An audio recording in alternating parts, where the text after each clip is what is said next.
Powered by Adams Beverages, and welcome in an old friend, a guy that many of you know well, Roger Shultz, former Alabama center, television and radio personality for many years. Of course, was a contestant on The Biggest Loser, where he got the job done, and that is he lost a lot of weight. But I have not caught up with Roger in a while, so let's go to the Bud Light hotline and do that right now. Good morning, Raj.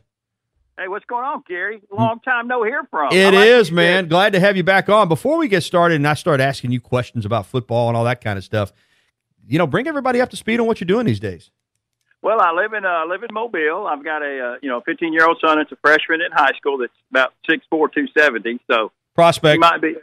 He might be walking the campus as the capstone one day if he can get mean enough. But but living down here in Mobile, I came down here to do a morning show, and as things transpired, I ended up just getting I work for a company called Republic Services now. I'm the municipals rep calling on municipalities and stuff like that to handle trash service. So it's been pretty good. It's like Saban, man. These guys put together a winning team, and it's good to be a part of a good organization. Yeah, and, with a son, and at this point in your life, sometimes it's just easier to have a real job. I tell people that. No, it is. I mean, I've chased radio and done all that stuff, and I've worked I was at Columbus State doing the fundraiser there, and it was it's a D2 school with no football. Kind of hard to raise money. Nobody gets excited about the baseball team, but it was. But I did that, and then but I was still living in Mobile and commuted back and forth, and that's when the wife said, "You know what, buddy, you might just want to find you a regular gig." And I said, "I think you're right. I think I can do that." So, and it's worked out really well. I was fortunate enough to get on with this company, and it's exceeded my expectations the whole time I've been here. So I'm excited. And like you said, I'm at that point in time where I want to be around my kid and do everything I can for him for the next 3 years and see what happens with that. And then, see what happens. So, and you still get to do guest spots like on this show, and we get to catch up all at the same time. I'm going to backtrack here in a moment, but first, since I haven't talked to you in a while, just this Nick Saban effect, what he's been able to do here. I mean, I obviously lived through the Coach Bryant years, and you did too, to some degree. You're not quite as old as I am, but you remember him well. And you think you go through a dynasty like that, and you're never going to see it again at maybe any school, much less the same school. Alabama was a mess when he got here, and it didn't take long for him to turn it around. And now we are, in my opinion, in the midst of the greatest dynasty in college football history. Would you agree with that, Roger? Oh, yeah, absolutely, 100%. I mean, they just gave out the rings the other day. It really is truly, it's remarkable because, we went through those years where we went through the mics, and it just didn't look like, it was going to turn around. You kind of wonder, why can't Alabama should be the best at everything. And I wasn't just talking about, I can remember talking about people because I was at Troy. I started at Troy in 2001 and, trying to raise money and trying to be like the third best program in the state because it's always Alabama and Auburn. And at the time USA, I think it finally, I don't know if they'd even decided to have football yet, but there was UAB. And so when I was out there trying to raise money and get the attention for Troy, look, we just want to be third. But at the time, Alabama was they just struggled, they just struggled a little bit. They just couldn't find it. You think there's no way that Alabama shouldn't be the best in really everything, in all their sports, just because of what they can do. And I guess, Mal Moore, being a former, player and being a coach, realized that, hey, you got to spend the money and make it happen. And he did a lot of credit goes to him for his vision and what he saw and bringing in Saban and him totally changing the culture around. And it's remarkable to see. It's hard to believe it just keeps going and going and going. I mean, if you turn around, it's one thing. It's a number one recruiting class, and it's 4 guys getting drafted in the first round. And oh, by the way, there's probably 4 guys drafted in the first round next year. And, it's really nuts. But it's exciting because I was just on a conference call, and I just take a new position with this company, and everybody's talking about Alabama, and one guy goes, well, he went to Ole Miss and give me the hotty toddy, and I said, he goes, yeah, we beat you a couple times. I said, well, really, I can't read those old schedules because all that bling off, all the light shine off of the diamonds. I can't read old schedules, So, but it's exciting. He's done a phenomenal job and got those guys, believing, and it's competition out there every day for every position. And he proved it in the national championship game. He goes, hey, not getting it done, so let's go with Tua. Yeah. And hey, and when I was texting all my buddies, we're all us ex-football players texting, on this group text, and it's like, man, does he have the cojones to do it? He's got to do it. We're like, he's got to do it. And I was like, no, he won't do it. He's just so loyal. And by God, he did it. And we were like, he did it. So it was remarkable. Roger Shultz with us here on the Bud Light Hotline on the Gary Harris Show, the TGIF edition. Yeah, it is remarkable because I knew when he got here, I felt like obviously he was the guy. He had done it at LSU. He turned Michigan State around, and he gets a bad rap in the NFL. The Dolphins were very competitive. They were 9-7 his first season. They were 6-6 in the playoff hunt there before losing their final 4 games to go 6-10. 15-17, as you know, Roger, that's not a terrible NFL record. If he wanted to go back to the NFL, he could get a job. But he came to Alabama. He put his process in place, and I think that's the thing that amazes me. You mentioned how it just continues. That's what's hard. Schools flash. They have some success. They win a championship or two. It's hard to follow that up because everything starts to go awry. But he is able to recruit and continue to recruit. That's the most amazing things. You got 5 stars stacked on top of 5 stars because they understand the process. And what do guys want? They want to win in college and they want to get to the NFL. Well, he presents both of those options to them, and he says to them, "Listen, be patient. You might go somewhere else and where your body at and not win, but you wait here, even if it's just 1 or 2 years. Once you get in the lineup, you're going to get an opportunity to win a national championship playing the NFL." And I think guys just feed off that, and they're willing to come to Alabama and get in line, whereas at some other places they just wouldn't do that. Well, and that gets the right kind of guys in there.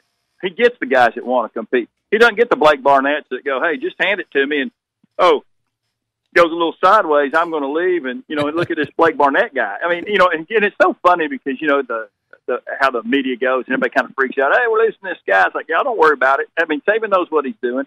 Sometimes, it's just like, dude, he knew this guy didn't have it. And so now Blake Barnett's going to his 3rd team. I don't even know where I don't know what he's leaving Arizona. They're saying today. USF is his school he's looking at. Yeah, but so at the end of the day, it works out, and the guys he has. And I think what's the most important part is he's put this thing into place where the seniors lead this team. And once when the coaches don't have to do any work to keep the guys in line, I think that's the secret sauce. That's his success. He's got those guys buying in. And I mean, if you listen to Calvin Ridley speak, last night when he got drafted and all that, he talked about how he worked with Julio Jones and Julio Jones told him what to do. And so it's those guys coming back and feeding the other guys and letting them know and being patient. I mean, my goodness, just look at the running back situation that Alabama's had. This guy's patient, and a freshman rolls in and he's patient, and why did Derrick Henry have? He showed flashes. I mean, it's just like that Najee Harris. Hey, he didn't play a whole lot last year. He got to play. He's a true freshman, but he showed signs. And once he gets to be the full-time cat, he's going to be pretty special. And by the way, you got Brian Robinson out there that isn't too shabby himself, along with Damian Harris. I mean, it's just but that competition feeds it. And I think these guys learn to.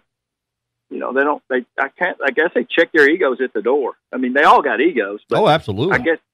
I guess they check them, and no, it's really remarkable. Like I said, like we've talked about, just the run that he continues to make is really, it just keeps going and going. Like the USC dynasty was there, and then it crumbled. Texas had a little run for a couple. I mean, they've had these little spurts of runs, and they call it a dynasty.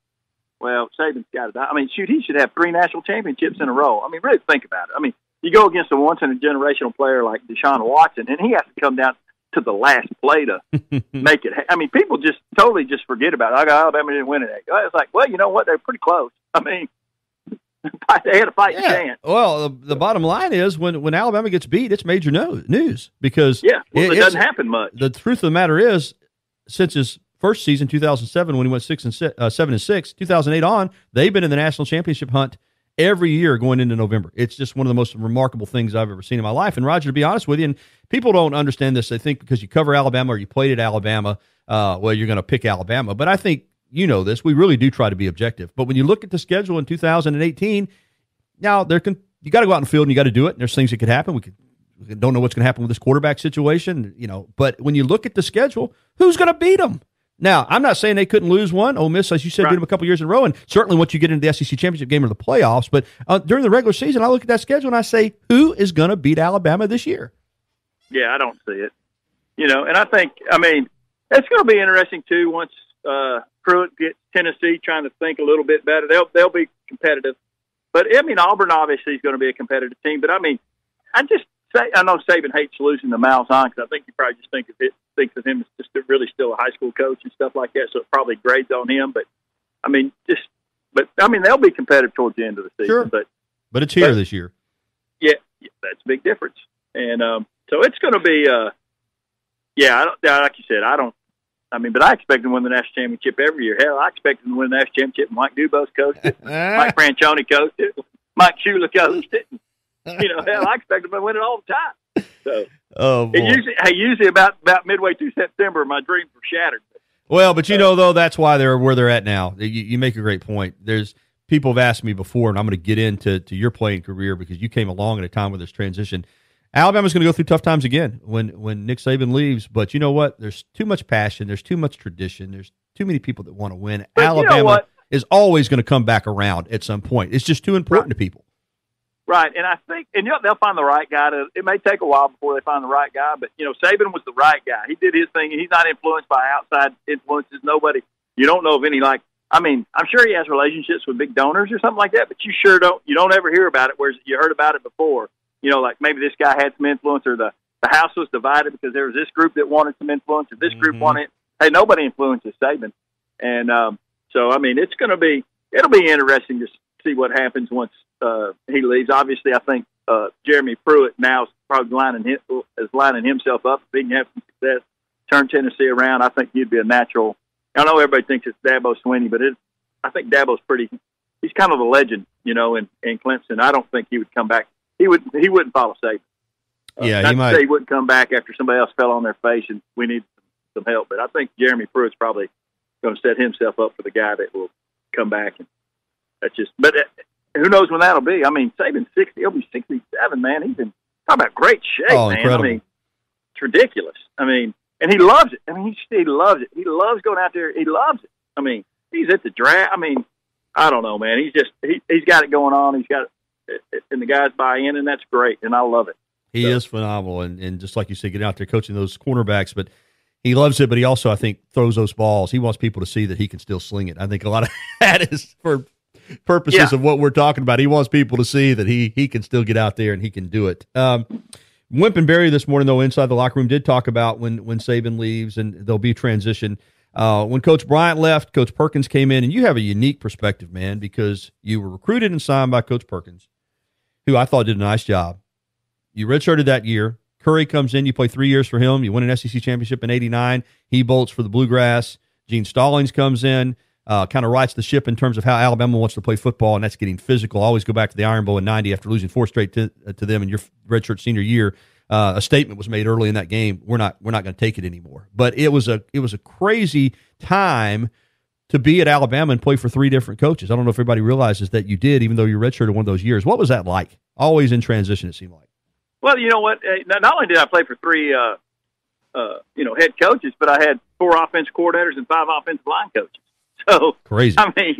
It was always in change and flux and different things. And but like when the first change with Perkins, I was a redshirt freshman. I was at the bottom of the pile anyway, so it didn't. The change didn't. I hated that he left because I think he could have done some great things too, but I was at the bottom of the pile. But when the change happened with Curry leaving and Stallings coming in, and then here you are, you're going to be a 5th-year senior. You've been a 3-year starter, about to be a 4th-year starter, and then basically you have to go back through spring practice and kind of prove yourself all over again. There's no that. I think that was tough, but it's nothing that I wasn't willing to do because I was a hardworking guy and I wanted to, do the best I can. But still, you kind of feel like, man, you kind of earn the right as a senior to.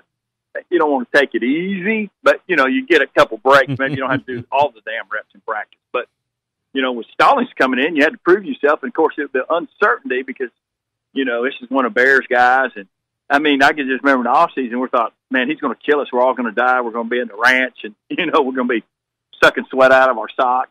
I don't know what's going to happen. We were scared to death. But he showed that he cared for us. And Saban says that all the time. You show these players that you care for them, they'll do a lot for you. And that's probably where Curry kind of had a disconnect. Is I don't know if we necessarily felt like I know he cared for us. I know that, right. But sure he did. I don't know necessarily if he kind of had our back, so to speak. He might have. Not that he threw anybody under the bus, but with Stallings, you just knew he had your back, and you're his guy, and it doesn't matter how stupid you do things, he's still going to believe in you and all that. And I think that's important. That's what Saban, these kids trust and believe in him and know that he has their back and they have his back. And that's what we had with Coach Stallings. And, and then he just went out and he won and he did it right, and just a great guy. Well, the one thing, in 1990 that I remember, Roger, was you lost your first 3 games, and people were disappointed because Hollingsworth had the huge year in '89. Homer was still there, but not necessarily. Homer wasn't there. Homer came back later, but Mal Moore came in, and you weren't as explosive on offense, but you could see the physicality coming. And let's be honest, Curry did some good things. You're right, but I don't know that he was ever going to beat Pat Dye. I mean, Pat Dye and Auburn, they just had, not only were they winning, but they were rubbing salt in the wound a little bit like Jackie Sherrill liked to do. And that was like, not only are we beating you, but we're out physicaling you. We're the more physical team. You're finesse. We're power. And in 1990, tell me about that Iron Bowl, because I think it was early on. Byron Holbrook sacked Stan White and stood over him, and Eddie Blake came running back there, and Alabama was ready to go, and you saw it on the offensive side too. Well, yeah, just no more getting pushed around, right? Well, I mean, and the thing was, we weren't a finesse offense anyway, just because we took angles to block guys and we didn't do the old school, try to drive them off the ball. I mean, football's physical. It doesn't matter. I mean, you look at these guys now; they think they're finesse guys. They're still physical guys, I'm with you. I wasn't saying you were. I'm just saying Auburn tried to. Dye kind of wanted to put that persona out. Oh, no, that's exactly. But I hear it all the time. It's just like, but we weren't soft. I mean, we still hit every day. We just took angles. We tried to play smarter. But I still think if we could have had our defensive coaches from 1990, which was Dubose, Ellis Johnson, Jeff Rousey, Brother Oliver, we could have had those guys in '89 with Homer Smith.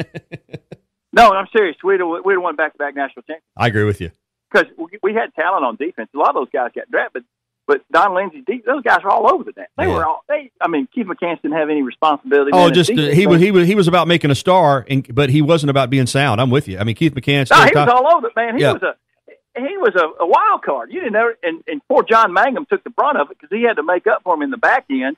And everybody go, John Mangum got beat again. Well, John Mangum didn't get beat. He's trying to make up for this idiot that doesn't have any responsibility. Just does what he wants to do.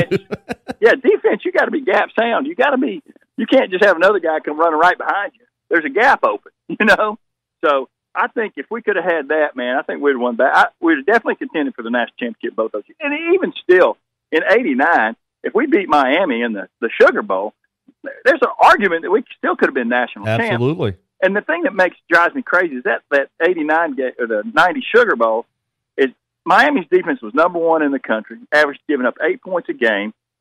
The most points scored on them all year was like 16.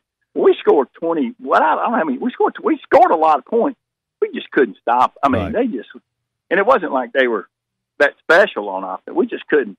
It was ridiculous. I mean, I think we lost 32-20. I don't remember what the score was, but we scored a bunch of points.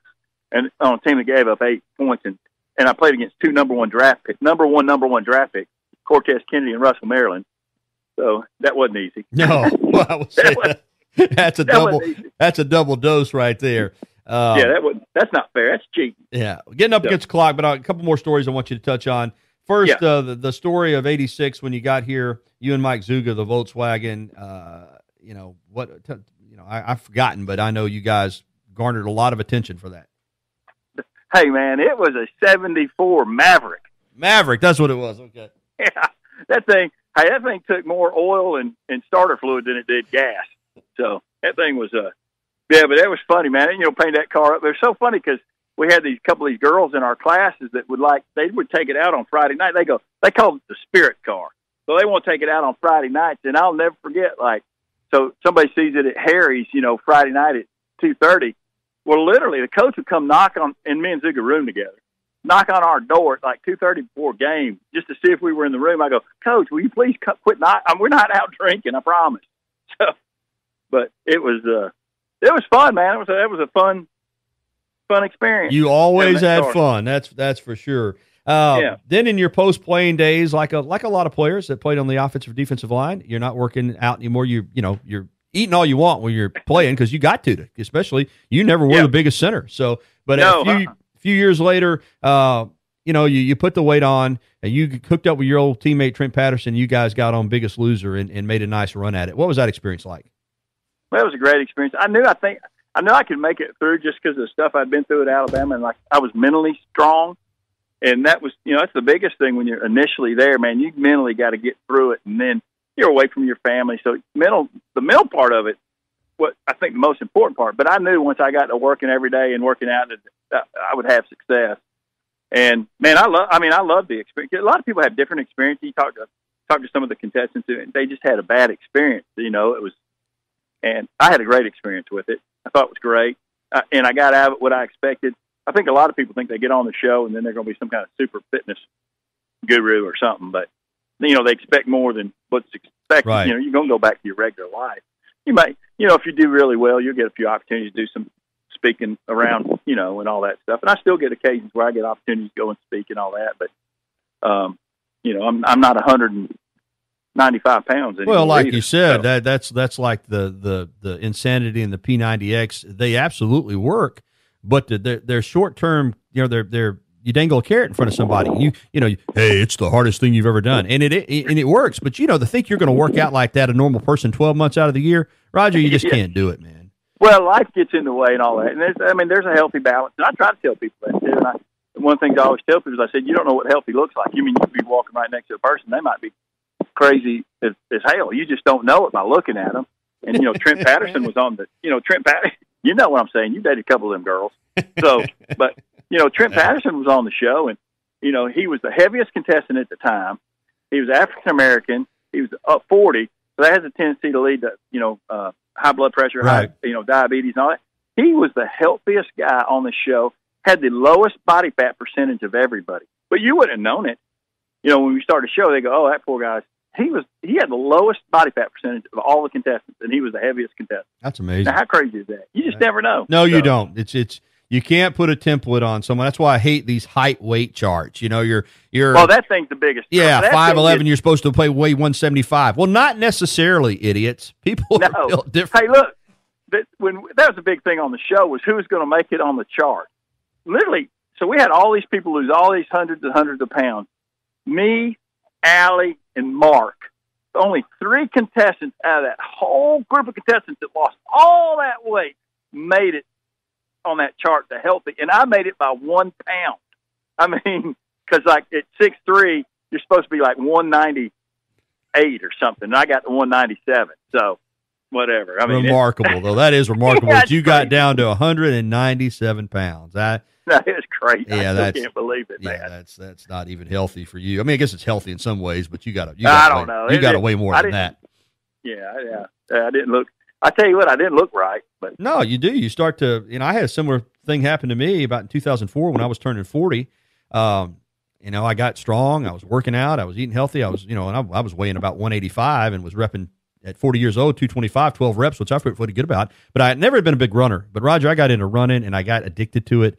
And I got addicted to, not eating much. And I just was, I burned through my body fat, started burning my muscle. So I went from 225, 12 reps to in about 6 weeks to couldn't do it one time. It like collapsed on my chest. So you have to watch it.